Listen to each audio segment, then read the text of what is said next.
Hello friends, I am Indra Kumar Chiransi. Once again welcome to my YouTube channel Anand Career Institute. Last videos में हमने BSc first year physics के first unit physical mathematics के topics जो important topics है वह clear कर चुके हैं। आज हम सेकेंड यूनिट स्टार्ट करते हैं मैकेनिज्म। इसमें जो इम्पोर्टेंट परिभाषाएं हैं वह आज हम देखेंगे और डे बाय डे इसके इम्पोर्टेंट टॉपिक्स का अध्ययन करेंगे। चलिए स्टार्ट करते हैं। दोस्तों आप सभी को क्लियर ही होगा, डिस्टेंस, डिस्प्लेसमेंट, चाल, वेग, त्वरण, मंदन, ये सारी डेफिनेशन आपको क्लियर होगी। सिर्फ आज हम यहाँ पे रेफरेंस ले लेते हैं, आपका रिवीजन हो जाएगा। दूरी क्या होती है? किसी वस्तु द्वारा किसी समय में तय किए गए रास्ते की लंबाई। कोई भी जो वस्तु है उसके द्वारा किसी समय में तय किए गए रास्ते की लंबाई को उस वस्तु द्वारा चली गई दूरी कहते हैं। यह एक अदिश राशि है दोस्तों, जिसका चलने की दिशा से कोई संबंध नहीं होता और इसे हम प्राय एस द्वारा व्यक्त करते हैं। चलिए अब सेकंड डेफिनेशन देखते हैं। डिस्प्लेसमेंट किसी वस्तु की प्रारंभिक तथा अंतिम स्थितियों के बीच की जो न्यूनतम चली दूरी होती है उसे हम विस्थापन कहते हैं। किसी वस्तु की प्रारंभिक तथा अंतिम स्थितियों के बीच की न्यूनतम चली दूरी को हम उस वस्तु का विस्थापन कहते हैं। यह एक वेक्टर राशि है दोस्तों, जिसका दिशा बताने के लिए बिना दिशा बताए इनके लिखने का कोई महत्व नहीं होता। उदाहरण के लिए हम इसे इस प्रकार से समझ सकते हैं, यदि हम यहाँ कहें कि एक कार 50 मीटर चलती है तो यह कार द्वारा तय की गई दूरी है, तथा यदि हम यहाँ कहें कि कार पूर्व दिशा में या किसी अन्य निश्चित दिशा में 50 मीटर चलती है तो यह कार का विस्थापन है। अतः विस्थापन को हम इस प्रकार से परिभाषित कर सकते हैं, विस्थापन एक निर्दिष्ट दिशा में चली गई दूरी है। एक निर्दिष्ट दिशा में चली गई दूरी को हम विस्थापन उस वस्तु का या उस व्यक्ति का विस्थापन कहते हैं। इसे प्राय हम एस द्वारा प्रदर्शित करते हैं। अब सेकंड डेफिनेशन देखते हैं दोस्तों। चाल, चाल एवं वेग, स्पीड एंड वेलोसिटी।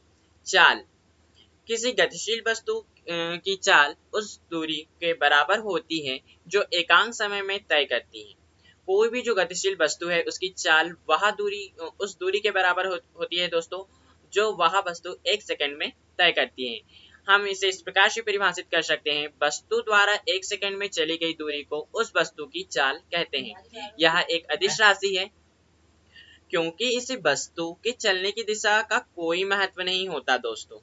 अतः आपको समझ में आ गया होगा वस्तु की चाल की परिभाषा। किसी वस्तु द्वारा एक सेकंड में चली गई दूरी को उस वस्तु की चाल कहते हैं और यह एक अदिश राशि है क्योंकि इसका वस्तु के चलने की दिशा से कोई ज्ञान नहीं होता है। अब हम देखते हैं औसत चाल, एवरेज स्पीड। किसी वस्तु द्वारा तय किए गए कुल दूरी में यात्रा में लगे कुल समय का भाग देकर जो हमें चाल प्राप्त होती है वह उस वस्तु की एवरेज स्पीड कहलाती है दोस्तों। अतः किसी वस्तु की एवरेज वेलोसिटी का सूत्र इस प्रकार से हो सकता है, वस्तु द्वारा तय किए गए कुल दूरी s तथा अपॉन वस्तु यात्रा में लगा कुल समय t। अब हम सेकेंड डेफिनेशन देखते हैं। इंस्टेंटेनियस स्पीड, तात्क्षणिक चाल। किसी एक निश्चित क्षण पर वस्तु की जो चाल होती है, वस्तु की चाल को उस क्षण पर तात्क्षणिक चाल कहते हैं, इंस्टेंटेनियस स्पीड कहलाती है। इसे ज्ञात करने के लिए उस क्षण t पर एक अति अल्प समय डेल t में उस वस्तु द्वारा तय किए गए दूरी डेल s ज्ञात की जाती है। तब तात्क्षणिक चाल का फॉर्मूला इस प्रकार हो सकता है दोस्तों, del s upon del t। I hope आपको क्लियर हो चुका होगा चाल की परिभाषा क्या है, औसत चाल क्या है और इंस्टेंटेनियस तात्क्षणिक चाल क्या है। कुछ बात यहाँ पे नोट कर लीजिए दोस्तों, इम्पोर्टेंट है। कार, स्कूटर, बस आदि में लगा जो स्पीडोमीटर होता है, कार में, बस में और स्कूटर में जो स्पीडोमीटर होता है दोस्तों, वह उस क्षण वाहन की हमें तात्क्षणिक चाल बताता है। और अगर दोस्तों कोई वस्तु एक समान चाल से चल रही है तो उसकी औसत चाल और तात्क्षणिक चाल में कोई अंतर नहीं आएगा, दोनों की वैल्यू बराबर आएगी। चलिए दोस्तों अब नेक्स्ट डेफिनेशन देखते हैं हम। वेलोसिटी। वेलोसिटी होती क्या है? वेग। किसी वस्तु द्वारा एक निर्दिष्ट दिशा में स्पेसिफिल्ड डायरेक्शन, किसी वस्तु द्वारा एक निर्दिष्ट दिशा में एकांक समय में तय की गई दूरी को उस वस्तु का वेग कहते हैं, अर्थात विस्थापन की समय के साथ परिवर्तन की दर को जो विस्थापन है। हम इसे इस प्रकार से भी परिभाषित कर सकते हैं। देखिए, आपको समझ में तो आ गया होगा। किसी वस्तु द्वारा एक निर्दिष्ट दिशा में एकांक समय में तय किए गए दूरी, एकांक समय में एक निर्दिष्ट दिशा में तय की गई जो वस्तु की दूरी होती है उसे हम वस्तु का वेग कहते हैं, या हम इसे इस प्रकार से भी परिभाषित कर सकते हैं, विस्थापन की समय के साथ परिवर्तन की दर को उस वस्तु का वेग कहते हैं। यह एक वेक्टर राशि है क्योंकि वेग के लिए परिमाण तथा दिशा दोनों का ज्ञान होना आवश्यक होता है। एग्जाम्पल देखते हैं दोस्तों। यदि दो वस्तुएं एक समान चाल से भिन्न भिन्न दिशाओं में चलें तो उनके वेग समान नहीं होंगे। यदि एक वस्तु वृत्तीय मार्ग पर एक समान अगर कोई वस्तु वृत्तीय मार्ग में चल रही है तो वह समान समय में समान दूरी तय करे तो हम उसे एक समान चाल से वस्तु चल रही है, यूनिफॉर्म चाल से चल रही है यह कह सकते हैं, लेकिन हम उसे यह नहीं कह सकते कि वह यूनिफॉर्म वेग से चल रही है, क्योंकि हर एक एंगल पर उसकी दिशा परिवर्तित होगी, जिससे दिशा और यह वेग एक जो है वह सदिश राशि है जिसमें दिशा और परिमाण दोनों की आवश्यकता होती है।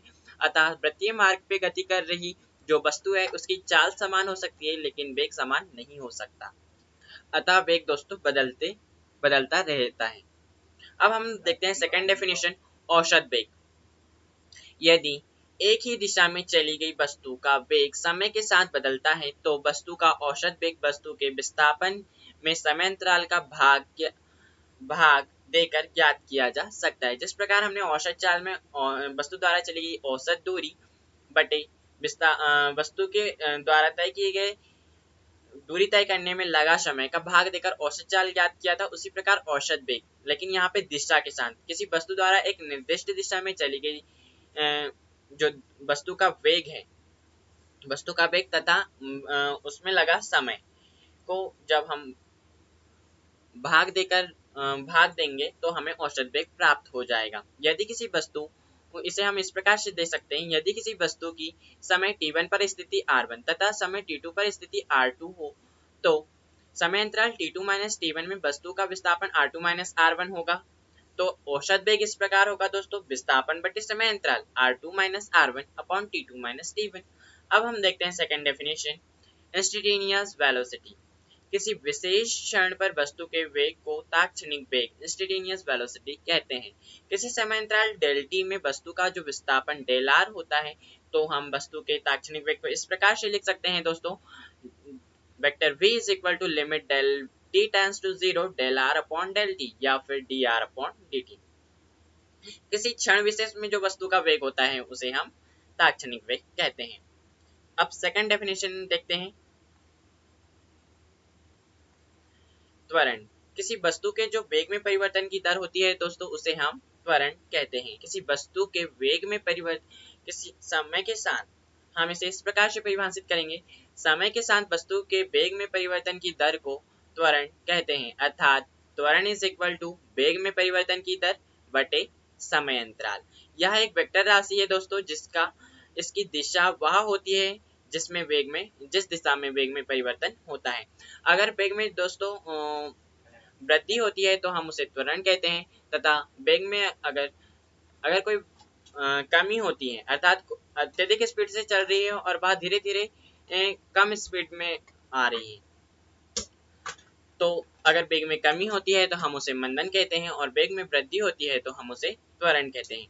तो हम परिभाषा इस प्रकार किसी वस्तु के समय के साथ वेग में वृद्धि की दर को त्वरण कहते हैं और किसी वस्तु के वेग में समय के साथ वेग में कमी की दर को मंदन कहते हैं। यह एक वेक्टर राशि है दोस्तों जिसमें दिशा वह होती है जिस दिशा में वेग में परिवर्तन होता है। आई होप आपको सारी डेफिनेशन बहुत अच्छे से समझ में आई होगी दोस्तों। Thank you for watching my video.